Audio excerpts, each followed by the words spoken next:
Dans un petit bois de buis et de mousse, près du rocher du Mourgue qui surplombe la Cèze, notre rivière, vit une fée.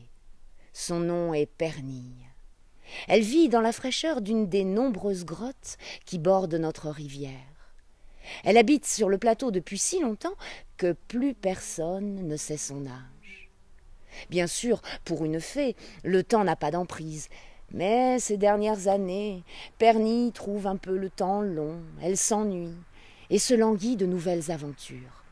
Alors, très souvent, elle prend apparence et forme humaine, le plus souvent celui d'une vieille chevrière, comme ça elle passe inaperçue. Puis elle passe à la plage du Roi, où elle va chercher le troupeau de petites chèvres sauvages, et elle remonte à l'assaut du paradis. Bidi bidi bidi bidi, bidi bidi bidi bidi. Elle remonte le petit bois de buis et de mousse, passe par la fonte des agneaux, le siège et la cuisine du diable, et puis elle fait un petit détour par la baume des fades. C'est là que se trouve le village du petit peuple. Son entrée secrète est cachée sous le dolmen. Les gens du petit peuple sont des petits êtres qui ressemblent à des êtres humains, mais tout petits. Les géants ne dépassent pas 30 centimètres.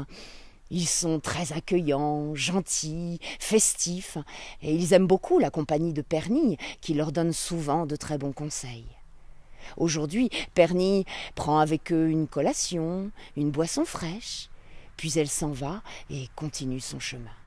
Elle se rend jusqu'au village, où là elle va voir le José, c'est le mari de la Claudine. Il est bavard comme une pie, et Pernille adore discuter avec lui. Comme ça, elle apprend toutes les dernières trouvailles des humains, et Dieu sait si ceux-là ont de l'imagination. Enfin, Pernille repart dans l'autre sens et se rapproche du lac de Trépadone, où elle peut abreuver ses chèvres. Puis elle continue sa route et se rend jusqu'au mas de la Civadière. C'est là son arrêt préféré. Depuis quelques années, au mas de la Civadière s'est installé un gentilhomme, un maître verrier, maître Martin. Et dans le silence, Pernille adore le regarder œuvrer. De ses mains naissent toutes sortes d'objets d'une matière fine, transparente et noble. C'est le verre. Du sable et du feu, pour obtenir cette matière, cela ressemble bien de la magie.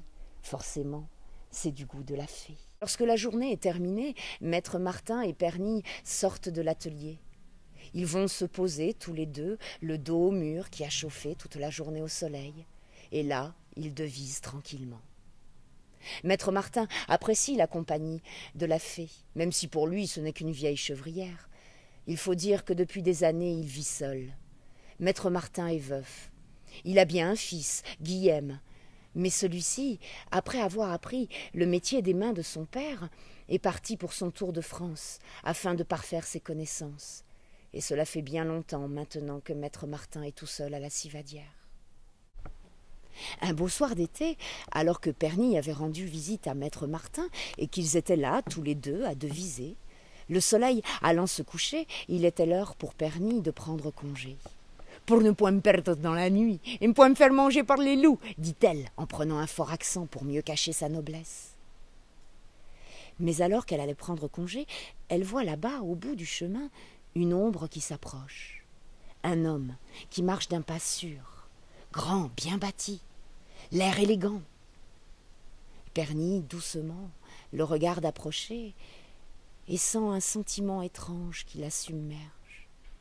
Attiré par son regard, maître Martin se penche à son tour et tout à coup s'exclame « Guillaume ?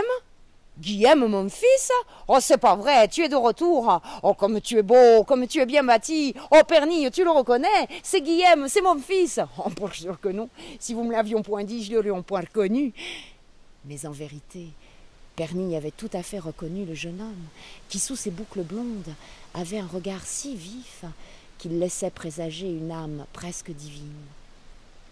Et à ce moment, Pernille a ressenti un sentiment tout nouveau pour elle. Elle sentait son cœur qui fondait, qui fondait.